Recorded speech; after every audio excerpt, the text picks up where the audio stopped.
নিত্য সরকার, ওনারই তো দরকার। তখন উনিও বিয়ে করে নাই, আমিও বিয়ে করিনি, দুইজনই ব্যাচেলার। তাই না কত, বুঝেছেন ব্যাপার কি? তাহলে কোন সময়ের কথা? আর এখন আমার নাতনি আমেরিকায় পড়ে, তাহলে কোন সময়ের কথা? সেই সময়ে। এই জন্যেই গ্রামবাসীকে আমি আর একটা প্রণাম জানাই। সেই জায়গায় আমি আসলাম। আর সেই সুবোধবাবু আর নরেনবাবু বাসী আছেন? কেউ নাই, সে জমে নিয়েই গেছে। তখন আপনি কলেজে পড়েন।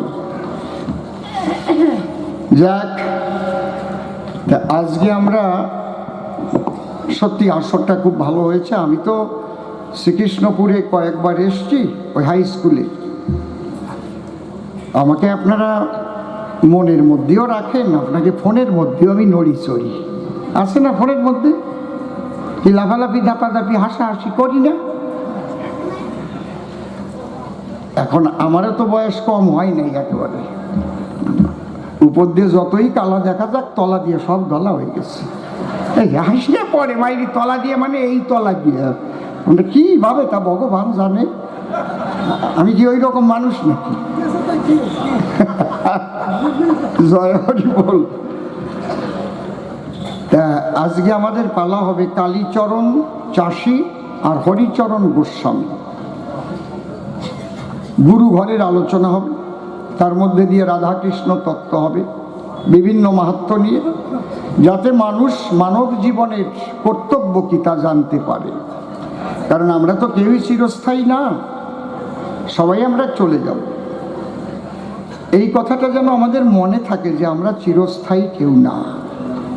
এইটুক মনে থাকলে মানুষের মন অন্তঃকরণ এমনিতে সরল হয়ে যায়।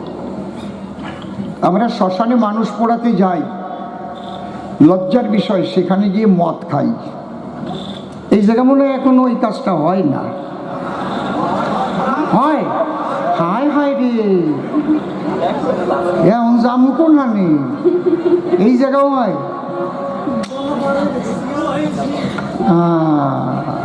তার মানে করোনা সব জায়গায় গেছে, কারণ।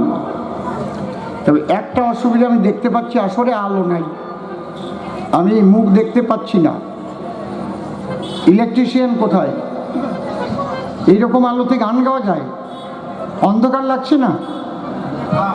লাগছে কিনা অন্ধকার? তো এটা একটু বোঝা দরকার না? আজকে যে কমিটি এত কষ্ট করে আমাকে নিয়ে আসছে, আমি তাদের শ্রদ্ধা জানাই। এই গোপালপুর গ্রামবাসী এবং কালী পূজা কমিটি যে ছেলে পেলে আমাকে নিয়ে এসেছে, আমি সবাইকে আমার আন্তরিক অভিনন্দন জানাই। তা আজকে কিন্তু আমি কবি গান গাইতে এসেছি, আমি শিল্পী, আমার আর কোনো পরিচয় এখানে নাই। আমি যখন গান করি তখন সব পরিচয় ঝেড়ে ফেলে আমি কবি গানের আসরে উঠি। কালকে যদি মাননীয় মুখ্যমন্ত্রী বলেন যে আমার বাড়িতে কবি গান গাইতে হবে, আমি চলে যাব একদম ঢোলকত্তাল নিয়ে।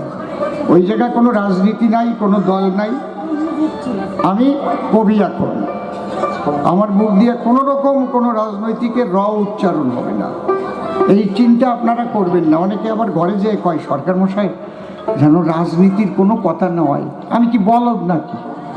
আমি কবি গান গাইতে চাইছি না। একটু আলোটা বাড়াই দিতে বলেন, আলো না হলে কিন্তু ভালো দেখতে পাচ্ছি না। অন্তত আর দুই একটা রড লাইট কিংবা এখান থেকে একটা ওই কি লাইট মারে, হ্যালোজিনটিন মেরে দিক। আজকে আমার বিপক্ষে আছে আমার বাবাজি নির্মল সরকার, এখানে আমার শিষ্য প্রভাত সরকার কয়েক বছর গান করেছে। এখন যে কয়েকজন গান করে তার ভিতরে বেশিরভাগই আমার কাছ থেকেই কবি গান শিখে ওরা দাঁড়িয়েছে। প্রভাত 12 বছর আমার সঙ্গে ছিল, সজল, উত্তম, প্রভাত, বিজনকেও আমি হাত ধরে দাঁড় করিয়েছি, যদিও সে আমার দাদার শিষ্য, নারায়ণদার শিষ্য, কিন্তু আমি প্রথম ওকে আসরে দাঁড় করিয়েছি। যারা গেয়ে বেড়াচ্ছে সুরজ টুরজ, তা আপনারা এদের আশীর্বাদ করবেন। আমার তো দিন শেষ, এখন আমার শেষের চিন্তা। কারণ 65 বছর বয়স হয়ে গেলে আর কলিকালে কে কয়দিন বাঁচবে বলা যায় না। আমাকে আশীর্বাদ করবেন, আমি যেখানেই থাকি না কেন। আপনাদের অসীম সরকার যেমন কোনো কালির দাগ গায়ে নিয়ে চলি নাই কোনো দিন, কারো বায়না মারি নাই, কারো 1 পয়সা মেরে খাই নাই। যেখানেই যাই না কেন আমার ওই সততাটুক যেন আমি রক্ষা করে চলতে পারি এবং অন্তিমে রাধা গোবিন্দের সিফাত পদ্মে যেন আশ্রয় পাই। আপনারা সবাই আমাকে এইটুকু আশীর্বাদ করবেন, আর কিছু চাই না। হরি বল, হরি বল, হরি বল। কেউ যেন আপনাদের না বলতে পারে আপনাদের অসীম সরকার এই কাজ করেছে। আমি একটা ধ্বনি দিয়ে নির্মলের হাতে ছেড়ে দিচ্ছি, ও প্রশ্ন করবে, তারপর আমি জবাব দেব।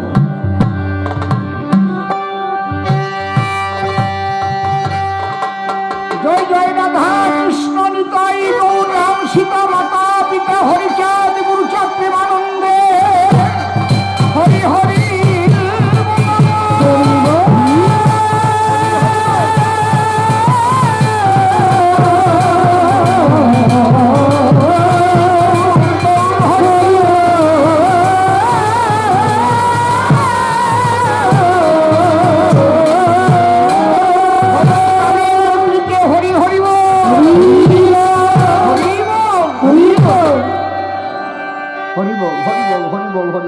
একটা বাজনা দিই।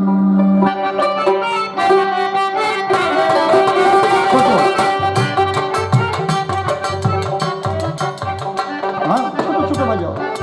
নির্মল সরকার সস্ত্রীক এখানে এসেছে, তার স্ত্রীও আছে এখানে, আমার মামনি, চিন্তামণি, বৌমা, আর এ হচ্ছে আমার ছোট বোন। আমরা একই মায়ের থেকে জন্মগ্রহণ করেছি। আমার ছোট বোন, আমরা 4 ভাই আর 2 বোন। হরিবল হরিবল, পরিচয়টা দিলাম, অনেকে অনেক রকম ভাবে।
হ্যালো হ্যালো,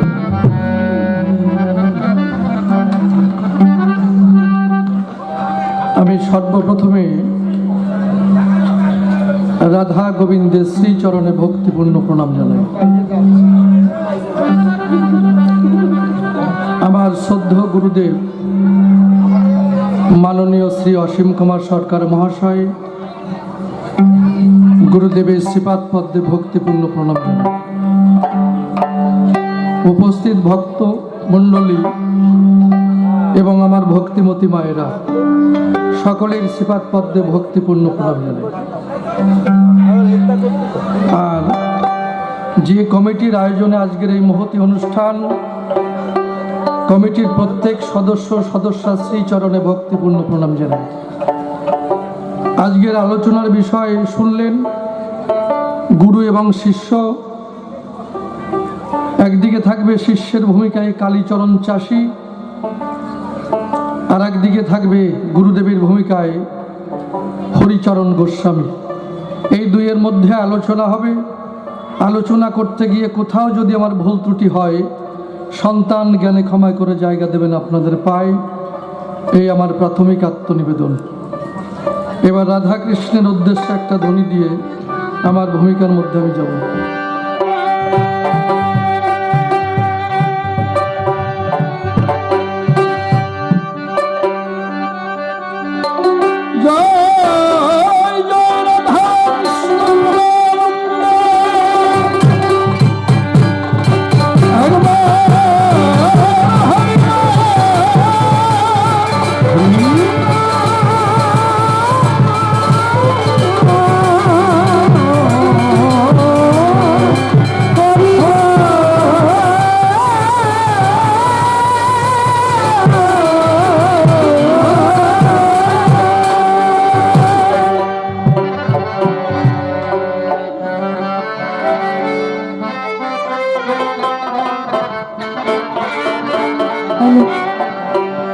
ও দয়াল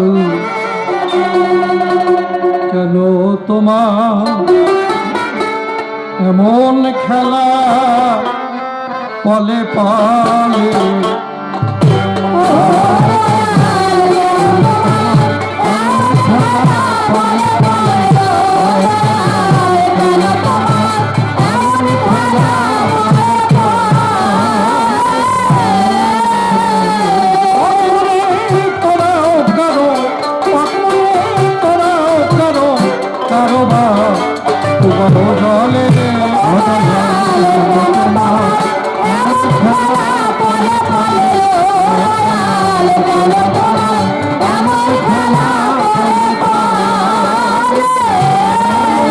মানুষের মন ধরেছ নমন করে দুদিনের ভালো ঘুমে যায় দুদিন পরে কেন বা মানুষের মন ধরেছ নমন করে দুদিনের ভালো ঘুমে যায় দুদিন পরে কারো ঘর সুখে ভরে কারো ঘর সুখে ভরে কারো ভাব আগুন জলে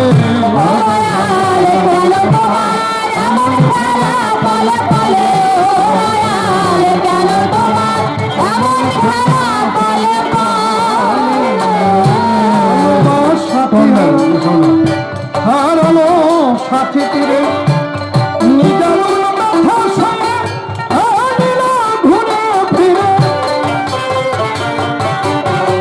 কেন বা সাথী হারানো সাথী তীরে নিজের মাথা আনিলা ঘুরে ফিরে অনুভব থাকে নিরে হাসে খিরে দুঃখতার বুকের তলে অদয়াল কেন তোমার কেন তোমার এমন খেলা বলে কোনো বা দমকা ঝড়ে নিভে যায় আশার বাতি কারো আলোর ভারে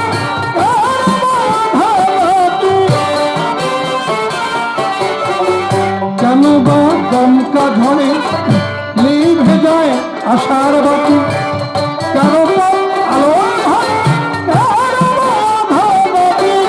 রশি খানাইয়ে সাথী রশি খানাইয়ে সাথী জনম ভর পথে চলে এমন খেলা পলে পলে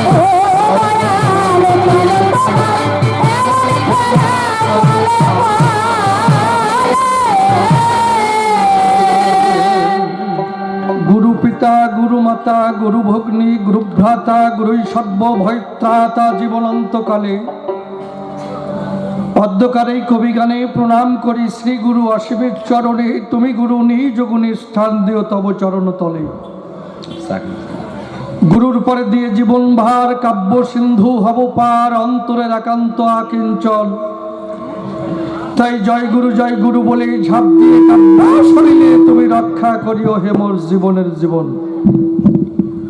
ভক্ত ভক্তার চরণ ধুলি ভক্তিতে মস্তকে তুলি সেই শুভ আশীর্বাদ করবেন বরিশন এই ভক্তের আশিস পেলে পরে অসম্ভব সম্ভব হতে পারে শাস্ত্র মাঝারে রয়েছে তার নিদর্শন যাকে ভাবধারায় বলতে গেলে অনেক সময় যাবে চলে তাই তো চিন্তা করলেম দিলে মনশিক্ষার অধিক প্রয়োজন নাই এবার কবি গানের সূত্র ধরে দাঁড়াইয়ে সবার ভিতরে আমি একটা ভূমিকা গ্রহণ করতে চাই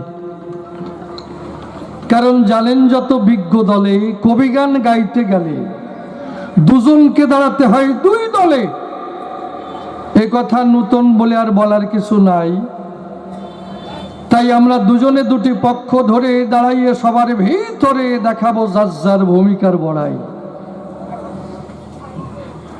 তবে নির্মল নামটি করে নাস আমি দাঁড়াইয়ে সভা পাশ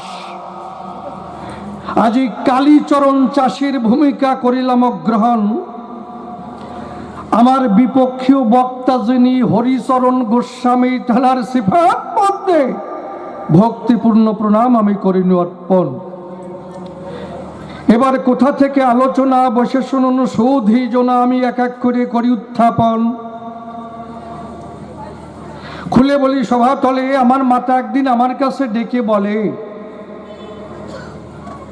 খোকা আমার কথা শুনবি দিয়া মন, তুই আমার কথা নেবি পাশের গ্রামে যাবি, ওখানে হরিচরণ গোস্বামী দিয়েছে দর্শন। তিনি একজন গোসাই মানুষ হয়, কি দেব পরিচয়, দীক্ষা মন্ত্র তিনি করে গ্রহণ, দীক্ষা মন্ত্র তিনি দেয়, কি দেব পরিচয়, তোর দীক্ষা শিক্ষা নেওয়ার প্রয়োজন হয়, তার কাছে যাবি, দীক্ষা মন্ত্র করিবি গ্রহণ। আমি ভাবলাম যে দীক্ষা মন্ত্র আবার কি, ও খায় না মাথায় নাই, নাই বডিতে ঘষে। যাক, মা যখন বলেছে, খুলে বলি আপনাদের কাছে, আমি পাশের গ্রামে যখন দিয়েছি দর্শন, কি বলবো সবার কাছে, দেখি হরিচরণ গোস্বামী আসনে বসে আছে, নিয়ে আসন, পেট মনে ভারাক্কার গেট, সে চেহারাই আলাদা। খুলে বলি সবার বরাবরই আমরা যে চাষ করি, হ্যাঁ চাষ করতে করতে নাঙল গুটি ধরা থাকে হাতে মহাশয়, তাই নয়? কাজ করতে করতে বসে শুনুন সুধীর সাথে মনে হয় হাড়ে মাংস ঠেকে গেছে, কি হাড় বেড়েই গেছে, কিসের দ্বারাই? একমাত্র কর্মের দ্বারাই। আর গোসাইয়ের দেখি পেট মনে হয় ফারাক্কার গেট, টিভি দিলি মনে হয় তেল বেরোয়, হাসির কথা না। বাহ, গোসাইকে দেখে আমার সত্যি পছন্দ হয়েছে, খারাপ না। খুলে বলি আপনাদের কাছাকাছি গোসাইকে প্রণাম করেছি, অন্তরে আছে ভাবা আমি দীক্ষা মন্ত্র নেব, কিন্তু তার আগে একটু যাচাই করব যে গোসার থলিতে কি আছে, এই যে জানার আছে আকিঞ্চন, মানে যিনি আমাকে দীক্ষা শিক্ষা দেবে অদ্দত দিয়ে দেখুন ভেবে, তার ঝুলির মধ্যে যদি কিছু না থাকে, তিনি যদি নিজেই অন্ধ হয়, তাহলে আমি এক অন্ধ, উনি এক আর এক অন্ধ, দুইজনে তারপর পড়বো গর্তে মহাশয়। কি তা ওনার ঝুলির মধ্যে কি আছে খুলে বলি সবার কাছে, তাই জানবার তরে কিছু প্রশ্ন করব উত্থাপন। তিনি এসে সভা পাশে জবাব দেবে রসাব আসে, শ্রোতাবর্গ অঙ্ক কষে কষে উহা করবে আকর্ষণ। দাঁড়িয়ে বলি সবার ঠাই, এইবার আমি প্রশ্নের মধ্যে যাই, দেখি কি পাওয়া যায় তার মধ্যে। শোনেন জ্ঞানীজন, আমরা চাষি যারা, আমি দিয়ে বলি আমার কাব্যের ধারা, আমরা জমিতে বীজ করি বপন, তাই নয়? সেই বীজের দ্বারাই ফসল ফলে, খুলে বলি সভা তলে, ফলে ফুলে ওই গাছ ভরে যায় মহাশয়। ওই ফল পরিপক্কতা লাভ করলে পরে বসে শুনুন নারী নরে, ধান পেকে গেলে, পাট পেকে গেলে, তাই নয়, তারপর আমরা কেটে আনি ঘরে মহাশয়, আমাদের আনন্দে ভরিয়ে যায়। কারণ আমরা যে ফসল ফলাই, দাঁড়িয়ে বলি সবার ঠাই, সেই ফসলের দ্বারাই বাঁচে কিন্তু সকলার জীবন। কি খাওয়া যদি না থাকতো মানুষ কি করতো নাকি? তাহলে আমাদের ফসলের বীজের দ্বারাই ফসল ফলে মহাশয়। কিন্তু এই যে গোসাই যারা, আমি দিয়ে বলি আমার কাব্যের দ্বারা, কানের মধ্যে যেন ফুসফাস করে কি মন্ত্র কয়, তাই না? তাহলে এই যে কানের মধ্যে যে মন্ত্র দেয়, ওরে বীজ মন্ত্র কয়। তা আমার জানবার বাসনা হিয়ায়, আমরা চাষি যারা, আমাদের বীজের দ্বারাই যে ফসল ফলে মহাশয়, আর তোমরা গোসাই যারা, আমি দিয়ে বলি আমার কাব্যের ধারা, কর্ণকুহরে যে বীজ করো অর্পণ, সেই বীজের দ্বারাই কোন ফসল ফলে বাবা, এটা একটু বোঝাও বলে এই প্রথম প্রশ্ন দাঁড়িলাম তোমার রাঙ্গা পায়। তোমার বীজের দ্বারাই কোন ফসল ফলে এইটা আমার জানবার বিষয় নাকি? পরিষ্কার দাঁড়িয়ে বলি সবার ঠাই, আমার প্রশ্নে কোনো ভেজাল নাই নাই নাই। আমি চাষি মানুষ রে ভাই। এইবার আমি দ্বিতীয় প্রশ্নের মধ্যে যাই, দেখি কি পাই। দেখেন, এই গাছের একটা ধর্ম আছে, পশু পাখির একটা নিজস্ব ধর্ম আছে, মাছের একটা ধর্ম আছে, জলের একটা ধর্ম আছে, জলের ধর্ম ভেজানো, আগুনের একটা ধর্ম আছে, আগুনের ধর্ম পোড়ানো। তাহলে যার যার কিন্তু একটা নিজস্ব ধর্ম আছে, কথা মিথ্যা নয়। কিন্তু আমরা সবাই কিন্তু একই মানুষ। তাহলে মানুষের একটা ধর্ম হওয়া উচিত। আপনি কি করেন? অন্তর দিয়ে দেখুন ভেবে, মানুষের কিন্তু একটা ধর্ম হবে। কিন্তু আমি কি দেখি? ভিন্ন ভিন্ন ধর্ম মত মত আমি করি দর্শন। কেউ কালী ভক্ত, ওরে বাবা জয় তারা তারা তারাটা ভাবি আলাদা কি। যারা শিব ভক্ত মারাত্মক শক্ত, কপালে সিঁদুরের ফোঁটা, মাথায় জটা, তাই জয় শিব শম্ভু, আমরা শিব ভক্ত কি, তাই না? যারা অনুকূলের ভক্ত তারা বলে জয় গুরু। আবার দেখা যায় যারা হরিভক্ত তারা বলে হরিবল কি। এই যে একটা আমল তামল। তাহলে মানুষের কিন্তু একটা ধর্ম হয় মহাশয়, কিন্তু এই মানুষের কি ভিন্ন ভিন্ন ভিন্ন ধর্ম দেখা যায়। কেউ কালী ভক্ত, কেউ শিব ভক্ত, আবার কৃষ্ণ ভক্ত, হরে কৃষ্ণ কি। কেউ কৃষ্ণ ভক্ত মারাত্মক শক্ত, আবার কেউ অনুকূল ঠাকুরের ভক্ত জয় গুরু, আবার কেউ হরি ভক্ত, তাই নয়? তাই এত ভক্ত, যে কালী ভক্ত সে কৃষ্ণ ভক্তরে চোখে দেখতে পারে না, চোখ শুয়ে কই। আবার যারা হরি ভক্ত তারা কৃষ্ণ ভক্তকে চোখে দেখতে পারে না। দাঁড়িয়ে বলি সবার ঠাই, কোন সম্প্রদায়ের সঙ্গে কোনো মিল নাই নাই নাই। কালী ভক্ত, কৃষ্ণ ভক্ত, হরি ভক্ত, অনুকূল ঠাকুরের ভক্ত, যত ভক্ত আছে ভাই, যে কালী ভক্ত বলে আমি সব থেকেই আমার মা বড়, কালী ভরে কিছু নাই। যে শিব ভক্ত সে বলে জয় শিব শম্ভু, আমার শিবের উপরে কিছু নাই। যে কৃষ্ণ ভক্ত বলে হরে কৃষ্ণ, আমার কৃষ্ণের উপরে কিছু নাই। যে অনুকূল ঠাকুরের ভক্ত বলে জয় গুরু শ্রেষ্ঠ। তাহলে এই ধর্মের দ্বারাই মানুষের কি কল্যাণ হয়? তাহলে ভিন্ন ভিন্ন ধর্ম কেন? এই যে প্রশ্নের জবাব আনো। ধর্মে কি বিভেদ বাধা হয়? এই ধর্মে কি এক, না এর মধ্যে আছে কোনো ফাঁক? এর জবাব দিয়ে যাও ধর্মরাজ সবাই। পরিষ্কার কথা, আমি চাষি মানুষ, লেখাপড়া জানা নাই, নাই হুঁশ, প্রশ্ন করবো একদম পরিষ্কার। এই কারণ আমি শিষ্যের ভূমিকায় কি দেবো পরিচয়, কথার মধ্যে আমার কিন্তু অনেক ভুল ভ্রান্তি হয়ে যায়। কি, আমি লেখাপড়া তো করি নাই। যেখানে যেখানে কম আছে গুরুদেব যদি খাঁটি হয় ঠিক করে দেবে পাশে, নাকি? তাহলে কি এই ভিন্ন ভিন্ন ধর্ম, ধর্ম কি এক না ফাঁক? এই ধর্মে কি গন্ডগোল বাধায়?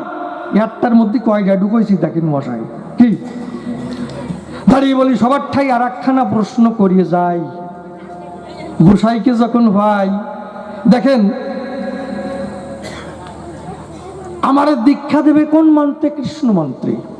মানুষ কেউ দেয়, আমি বসে দেখেছি সবাইকে কৃষ্ণ মন্ত্রে দীক্ষা দেয়। আচ্ছা, যে কৃষ্ণ মন্ত্র দীক্ষা দেবে অন্তর দিয়ে দেখুন ভেবে, সেই কৃষ্ণ স্বভাব চরিত্র তো আমার চোখ দিয়ে দেখি মোটেই ভালো নয়। কি দেখেন, কৃষ্ণ বাঁশি বাজাইয়ে বৃন্দাবনে বড় গোপিনী, ওরে বাবা রে বাবা, জঙ্গলের মধ্যে দিয়ে যা হয়েছে তার পাওয়া যায় না রে মশাই।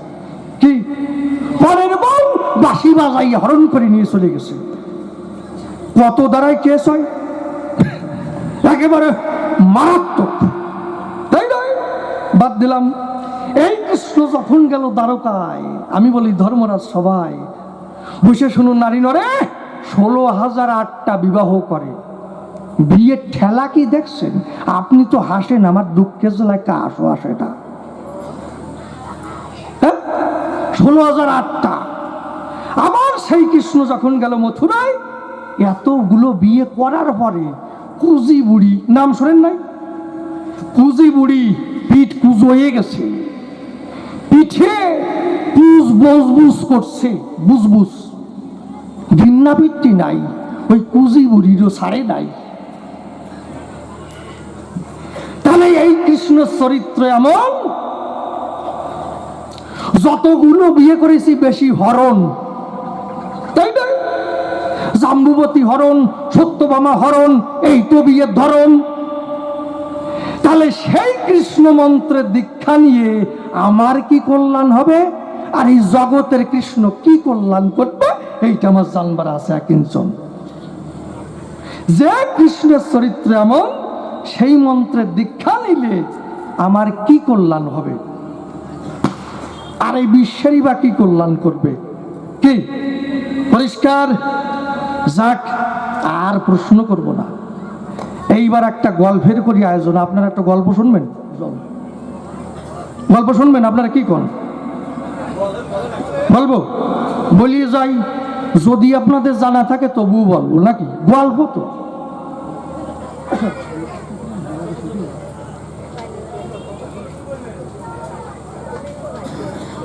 একেবারে সংক্ষিপ্ত গল্প। কি? আমি যেমন সংক্ষিপ্ত প্রশ্ন করি, তুমি যেন সংক্ষিপ্ত জবাব দিয়ে চলে যাই না। পরিষ্কার? একটা ছেলে বাইরে লেখাপড়া করে, তা ওর বাবার একটা পাটের ব্যবসা আছে, গুদাম আছে। তা ওই ছেলেটা যখন বাইরে লেখাপড়া করে, যখনই টাকা পয়সার প্রয়োজন হয় তখন চিঠি লেখে। চিঠি কি 7-8 পাতা। পূজনীয় বাবা, তুমি কেমন আছো? মা কেমন আছে? পাড়ার সবাই কেমন আছে? অঞ্চলের সবাই কেমন আছে? আমাদের যে গাভীটি ছিল কয়টি বাচ্চা হইছে? কয় কেজি দুধ হয়? 7-8 পাতা। শেষে লিখে, আমার টাকার প্রয়োজন। ওর বাবা কয়, টাকার কথাটা বললেই তো হয়ে যায়, এত পাতা লেখার দরকারটা কি? আমি ব্যবসায়ী মানুষ, তোর নাই জ্ঞান নাই হুঁশ, একটু সংক্ষিপ্ত করে লিখতে পারিস না? অত বড় চিঠি পড়ার টাইম আছে? বুঝিস না? ছেলেটা রাগ হয়েছে, ও আমি বিদেশে থাকি, একটু চিঠি বড় করে লিখি, বাবা মায়ের মুখ দেখতে পাই না, তাই ওনার সেই চিঠি পড়ার টাইম নাই। আজকে সংক্ষিপ্ত লিখবো, এমন সংক্ষিপ্ত লিখবো বাবারও বোঝার কায়দা নাই। ছোট্ট একটি কাগজ ধরিয়ে রাগে রাগে লিখছে, পূজনীয় বাবা, নাই টাকা, পকেট ফাঁকা, ইতি তোমার খোকা। ওই চিঠি যেই পৌঁছাইছে ওর বাবার কাছে, কি বলবো রে বাবা, ওর বাবার পাটের গুদামে আগুন লেগে গুদামখানা পুড়িয়ে হয়ে গেছে সাপ। এমন সময় ছোট্ট চিঠি পেয়েছে, বাবার মন তো আনন্দে ভরে গেছে, যাক ছেলেটার বুদ্ধি শুদ্ধি হয়েছে, ছোট্ট করে লিখেছে। খুলে দেখে, ওরে মশাই, পূজনীয় বাবা, নাই টাকা, পকেট ফাঁকা, ইতি তোমার খোকা। ওর বাবা কয়, তুই আমারে বানাস বোকা? এই, আমার বুদ্ধিও চোখা, আমিও জবাব দেবো, ওই চিঠির উল্টো পিঠে অন্য কোনো কাগজ লাগাবো না। ওই চিঠির উল্টো পিঠে জবাব দিচ্ছে বাবা। ছেলে কি লিখেছিল? পূজনীয় বাবা, নাই টাকা, পকেট ফাঁকা, ইতি তোমার খোকা। বাবা জবাব দিচ্ছে, স্নেহের দুলাল, গুদাম পুড়ে সাপ, করো মাপ, ইতি তোমার বাপ। এখন যদি উনি এসে বলে, স্নেহের দুলাল, গুদাম পুড়ে সাপ, করো মাপ, ইতি তোমার বাপ, দড়িয়ে যাবে আমার কাপ। তাই সংক্ষিপ্ত জবাব দিয়ে চলে যায় না। যাক, তবে আর বেশি বলে কার্য নাই সভাস্থলে। এইবার করি একখানা গানের আয়োজন। আছেন যত বিজ্ঞ শ্রোতা, পালন করে নীরবতা, আমার গানের দিকে রাখেন দিয়া মন।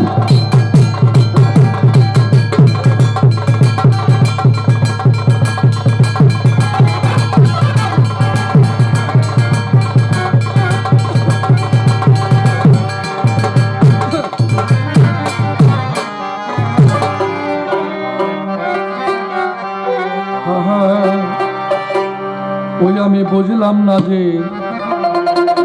খেলা চলেছে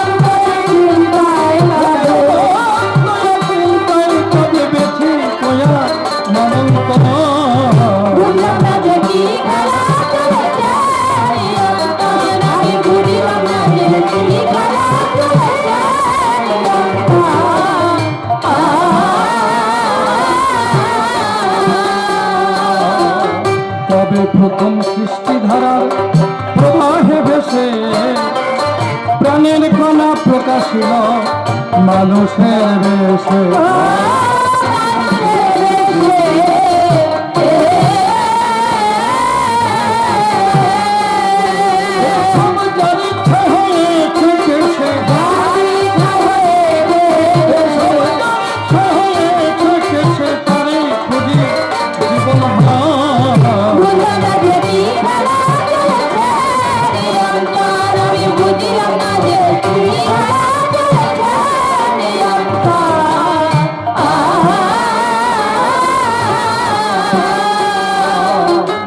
অনন্তকাল রকেটে যদি চলে অনন্তে পৌঁছাবে কি কোনো দিন সেই অনন্তের প্রান্তে।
কালীচরণ আমি কাব্য ভূমিকায় বিপক্ষেতে হরিচরণ গোসাই দিলাম পরিচয়। যেভাবে প্রশ্ন করলেন দাঁড়িয়ে সভায় আপনারা বসে বসে শুনলেন সবিনয়।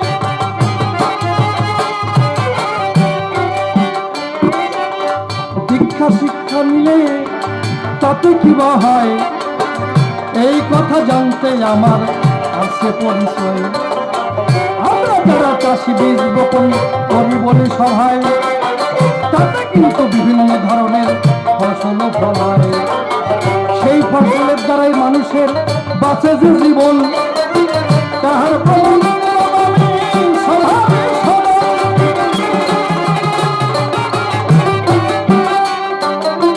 তোমরা যে কানে বীজ মন্ত্র দাও এবার আমার কথা বীজে কোন ফসল ফলে জানতে আমি চাই। ভালো করে জবাব দেবে এসে সভ্য সবার খাই। আর একখানা প্রশ্ন করেছি দাঁড়াইয়ে সভায় আপনারা বসে বসে শুনলেন সুবিচার। এই প্রশ্ন করেছি আমি বলিব সভায় ঘুরে যাচ্ছে কিন্তু বলাই মহাশয়। এই যে কৃষ্ণ চরিত্র মোটেই ভালো নয়, কৃষ্ণ মন্ত্রে দীক্ষা নিলে তাতে কি বা হয়। প্রকৃত সবাই কিন্তু একই মানুষ হয়, ভিন্ন ভিন্ন ধর্ম কেন দেখা ঘটে যায়। একজনে কালী ভক্ত আবার শিব ভক্ত হয়, কেউ বা হরি ভক্ত অনুকূলের ভক্ত হয়। ভিন্ন ভক্ত নামে পাই পরিচয়। ভাবতে ভাবতে দেখি বাধা গন্ডগোল বাধায়। সবার যদি একটা ধর্ম এ জগতে হতো, তাহলে কি এ জগতে গন্ডগোল থাকিত? এই তত্ত্ব জানতে আমার হলো কিঞ্চন, তোমার চরণে পুষ্পমালা করলে নিবেদন। তোমার পুষ্পকর্তার বেশি বলা নিষ্প্রয়োজন, আমার ভাব এখানে করবো সমাপন। এরপরে গোসাই আমার সভাতে আসিবে, তাহার ভাবের কথা খুলিয়া বলিবে। দেখি এরপরে সে কোন কথা কয়, কোন ভাবে ভাবধারায় উঠাইয়ে লয়। অন্তরে অন্তরে হবই আমি সুখী, জবাব দিতে যখন থাকবে না এর বাকি। গুরুদেবের চিচরণে প্রণতি জানাই, তাহার যে ইচ্ছা পথে করে জানতাই। যদি কান্ডারি হয়ে বসে কারো নাই, ভাঙাতারি হলো তার বাড়ি উঠে যায়। কুটুম না তোমার পারি, ভাঙাতারি হলো তার উঠে যাবে পারি। দেখ তবে বেশি বলে নাই প্রয়োজন, আমার মতো ভাবে কেন করবো সমাপন। এদিকে তার তোমার যখন সন্ন্যার করে যাই সমাচরণ, ঝুলি দেবে আমার শিরে ভাব তুলে যা দিলে। এদিকে থাকে আমার মাতৃ জাতি, নাম করে যায় সভা সম্প্রতি। এই পর্যন্তই আমার ভাব সাঙ্গ হয়ে গেল। যজ্ঞের মতো পিতা প্রমানন্দ বদল ভজন্তর হরি হরি বল, হরি বল, হরি বল, হরি বল।